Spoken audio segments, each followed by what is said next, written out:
صدای وحید مرادی، کاری از مهدی عبدی.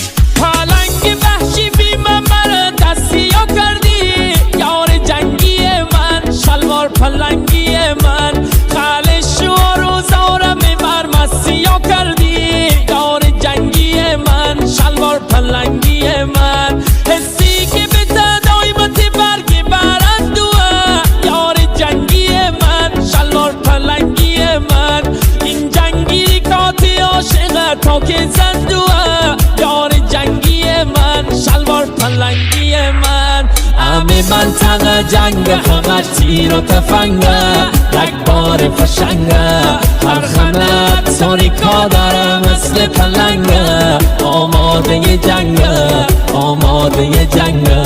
همه منطقه جنگ، همش تیر و تفنگه، رگبار فشنگه، هر خمت ساریکا داره مثل پلنگه، آماده جنگه، آماده جنگه. پخش در کانال رسمی استریو مهتر.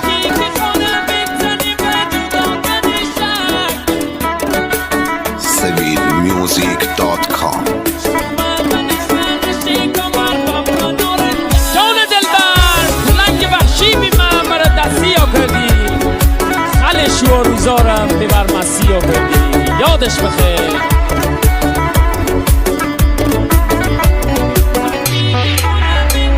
هر کی که خانه بزنی و جدا کنی شک، یار جنگی من، شلوار پلنگی من، شومه من خانه کمر و من نارنجک، یار جنگی من، شلوار پلنگی من، همه دوننه که هستیم اول و آخر، یار جنگی من، شلوار پلنگی من، کسش دست رک زمان نکندی باور، یار جنگی من، شلوار پلنگی من.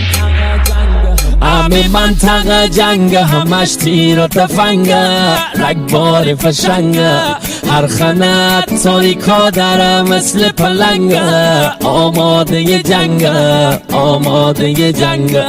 همه منطقه جنگ، همش تیر و تفنگه، رگبار فشنگه، هر خنت تاریکا داره مثل پلنگه، آماده جنگه، آماده جنگه.